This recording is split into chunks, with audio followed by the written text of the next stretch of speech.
Okay, so let's just dive right in. I mean, we all know what it's like. Election coverage is everywhere right now, but I think this deep dive is really about trying to cut through all that noise and get to the heart of, what this election really means for you, the listener. Yeah, it's interesting because you're not just choosing between two names on a ballot, right? It's really about these two completely different visions for where America goes next. You got that right. On one side, we have Vice President Kamala Harris. She's the first woman of color to run for president, which is historic in itself. And she's running on a platform that builds on what President Biden has been doing. And then on the other side, we have former President Donald Trump, and he's all about bringing back his America First agenda. So yeah, I mean, we're not just talking about personalities here. We're talking about two very different potential paths for the country. Right. And those paths come with consequences. So that's what we're here to unpack. We're going to break down these different visions issue by issue so you can really understand what's at stake in 2024. And let's start with something that's always top of mind for everybody, the economy. Yeah, it's always a hot topic for sure. Harris is running on what they're calling Bidenomics.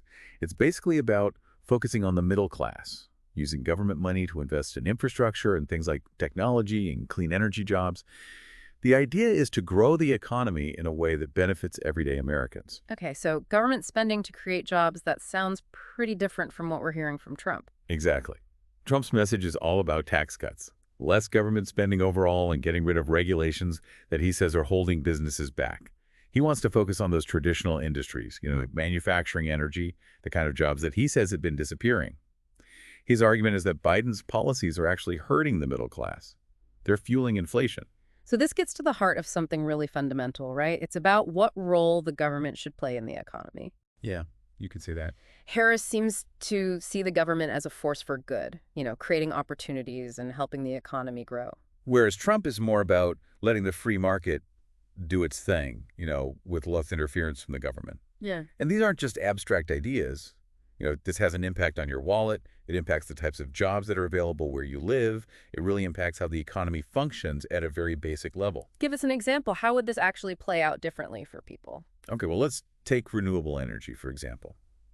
Under Harris's plan, you might see a lot more government-funded projects to build, wind farms or solar plants. And that could mean a boom in jobs for people who install those systems or manufacture the parts, and so on. But under Trump's plan, the focus might shift back to those traditional energy sources like oil and gas, and that could lead to growth in those sectors instead. So the impact could be felt very differently depending on, where you live and what kind of work you do. So it's like we're choosing which industries we want to bet on for the future. And it's not just about jobs, right? I mean, our taxes are tied into all this too. Absolutely. Trump's tax cuts were a major part of his first term, and he's signaling he would go down that road again if he's elected. Harris, on the other hand, has talked about making sure corporations and the wealthy, pay their fair share. Yeah. So, yeah, your tax bill could look pretty different depending on who wins. This is where it starts to get really interesting for me. It's not just about which policies sound good, on paper. It's about what those policies would actually mean for people's lives. And I'm sure it's something a lot of you are thinking about, too. Which approach do you think would benefit you and your community more? What role do you see for the government in the economy? These are some big questions, and they're really just the tip of the iceberg. Let's move on to another area where we're seeing some really different approaches, and that's national security and foreign policy. Yeah, this is another one where the two candidates have some very different worldviews. Harris is basically saying, we're going to keep doing what we're doing. That means strengthening alliances with other countries continuing to support Ukraine and basically maintaining America's role as a global leader. And Trump, I'm guessing, has a different take? Oh, you could definitely say that. He's dusting off his America First slogan.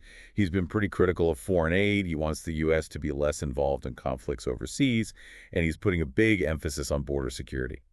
Okay, so less global involvement, more focus on things closer to home. How would that actually play out in the real world? I mean, we're seeing this huge war in Ukraine right now. Right, and that's a perfect example. Harris's stance suggests the U.S. would keep providing military and financial support to Ukraine. But if Trump wins, well, he's hinted that he might try to negotiate a peace deal, even if it means, Ukraine has to make some concessions. So the outcome of that war could be very different depending on who's in the White House. And beyond that, think about America's relationships with other countries, allies.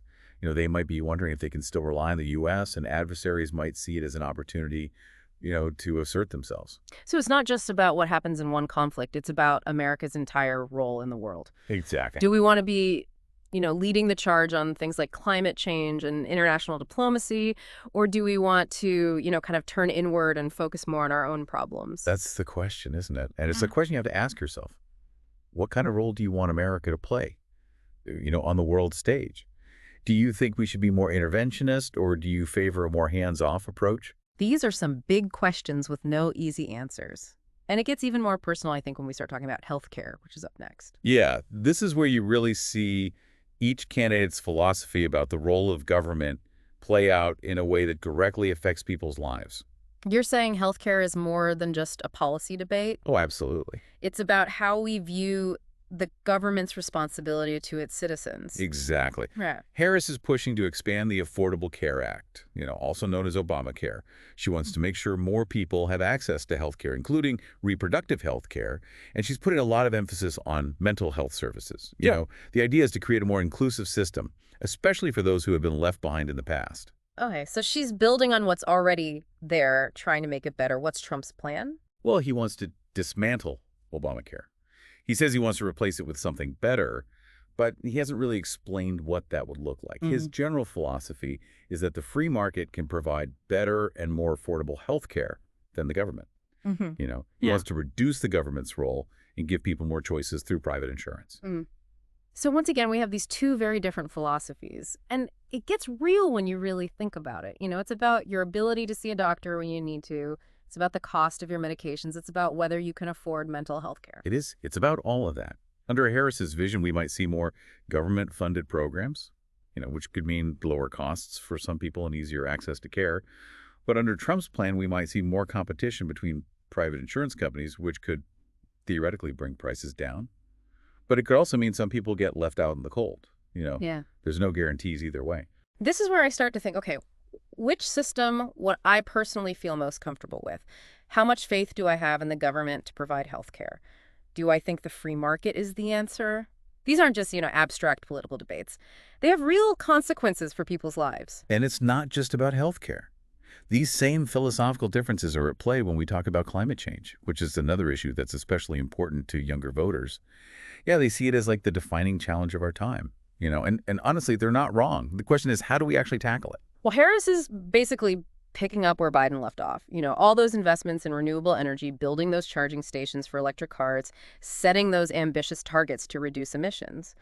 She's tying that all into her economic plan, too, making the case that going green can actually create jobs and boost the economy. Trump, on the other hand, is sticking with his energy independence message. He's all about oil, coal, natural gas, those traditional sources that he says, have powered America for decades. And he's arguing that, Biden's policies have actually hurt American workers in those industries and made energy more expensive for everybody.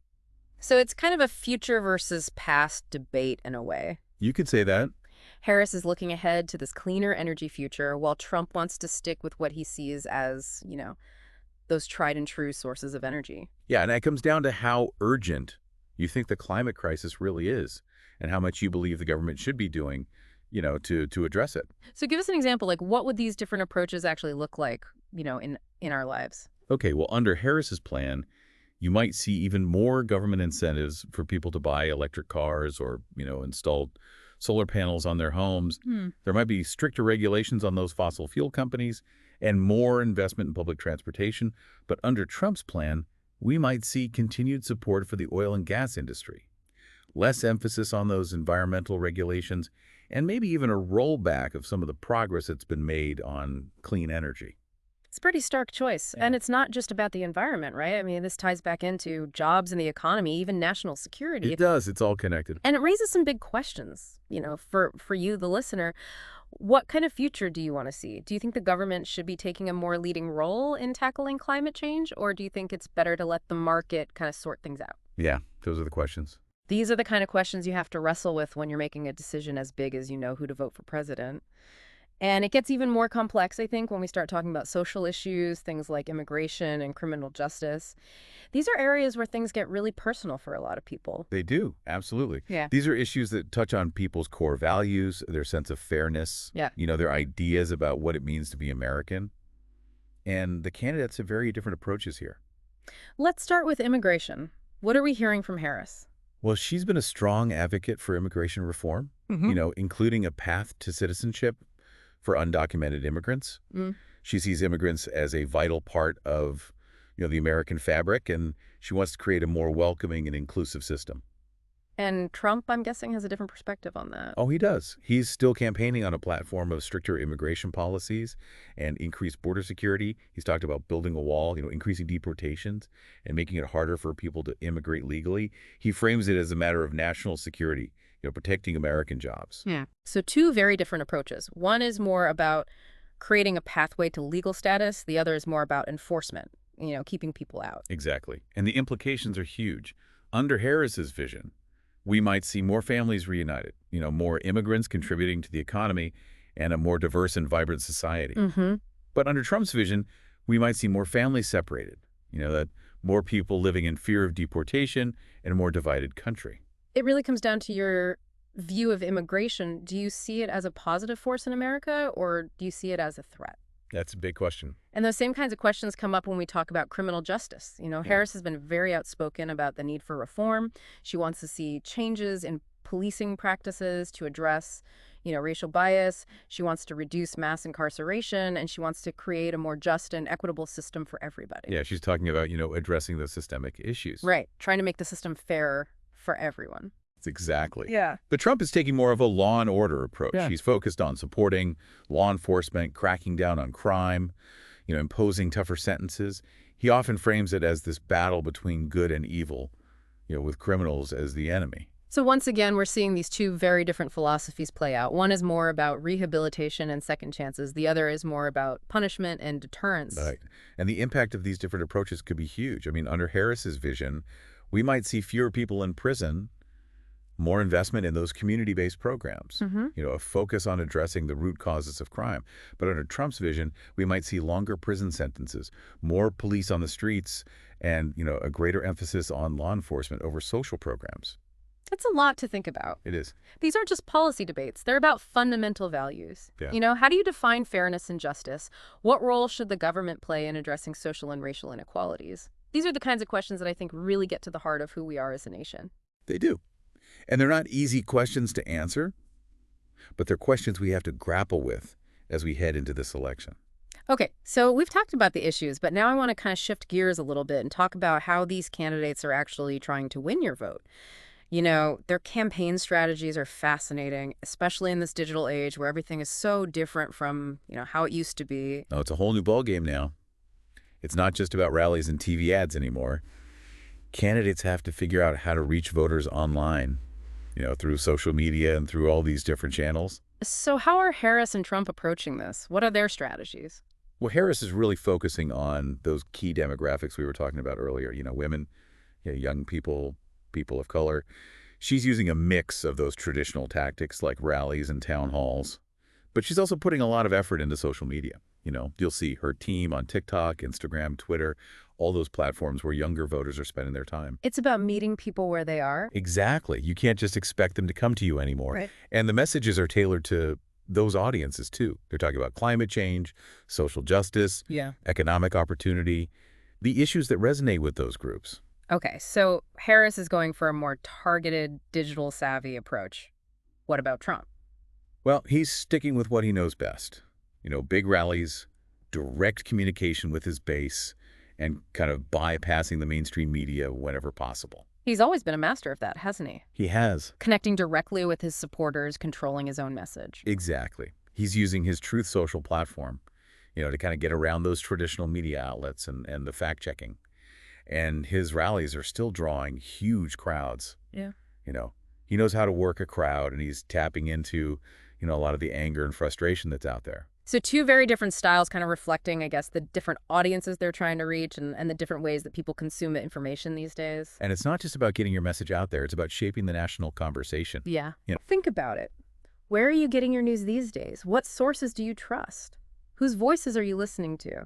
Are you getting caught up in those echo chambers or filter bubbles? Yeah, because those campaign strategies we've been talking about, Yeah. they have a huge impact on what you see and hear, and ultimately, on how you view the candidates and the issues. It's almost like a battle for your attention, isn't it? It is. And the stakes are incredibly high. This election isn't just about, who occupies the White House for the next 4 years.